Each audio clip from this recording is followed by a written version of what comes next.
name is Camila. I am a farmer in South Louisiana.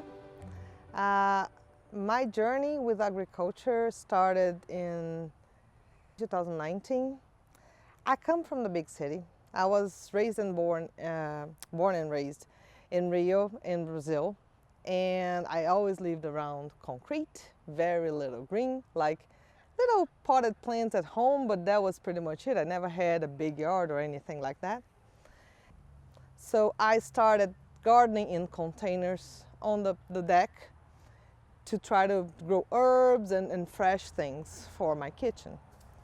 And one thing started spiraling into the other. I realized I had planted too many tomatoes. That was the first year. And I had over 100 surplus tomatoes. I had no idea what to do. So I decided to start a nursery because I read it was not legal for me to sell them. So I had to actually get a permit to sell them. So I did. And I started falling in love with growing plants. I started bringing them to the farmer's market. And one thing led to another, I started farming. So that's how my urban farm started. So I'm in Lafayette Parish. My land before I started was mowed over and over and over the last 50 years. So it was highly compacted, highly irregular. And we had puddles of water every time you had a big rain because drainage was very bad. So the water stagnated and killed the grass, and you had that swampy smell that nobody likes. And it was like unbearable. I didn't want to come outside. It was depressing. And the biggest difference I saw when I started broadforking was drainage. I have no stagnation of water that lasts more than 1 to 2 hours, even after heavy rains. And we have had some like 6-7 inches downpour here this year. And I did not have water sitting in my field for more than a couple hours. And that has no price for me. So I think that's the biggest difference. The other difference is we would see one or other earthworm, but now every time you open something to plant something, or if you're digging for another reason, you find a ton of earthworms coming out of there.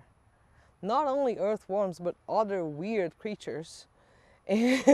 Insects are like tripled, but I've been trying to work on recognizing the good guys and the bad guys. Most of the time, wasps and assassin bugs have been taking care of the stuff for me. They have not disappointed. You see the wasps non-stop carrying bugs from the garden. So I think that's priceless. So I try to work with nature, not against nature. Let's put it this way, and try to cultivate a good habitat.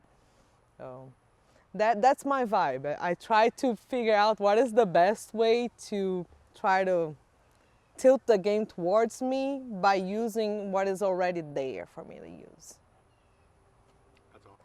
I like the fact that we can use nature to actually achieve goals that we need without disrupting and disturbing and destroying. I think that is priceless. One of our most basic needs as humans is food. And when you are dependent on a whole system that is completely out of your control to feed your family, first of all, you don't know what you're eating. You don't know how that is going to actually nourish you or not. If you're being exposed to anything that you don't want. Because they say they put the labels, it's pretty, but the truth of the matter is there are ways that you can still get exposure to certain things that you don't want. And you have a lot of labels that are confusing. You have a lot of things that are not well explained. So it's difficult to navigate. Having a local food system that you know who's growing your food, you know that you can see their field if you want to, you know that you can trust that person, it makes a difference.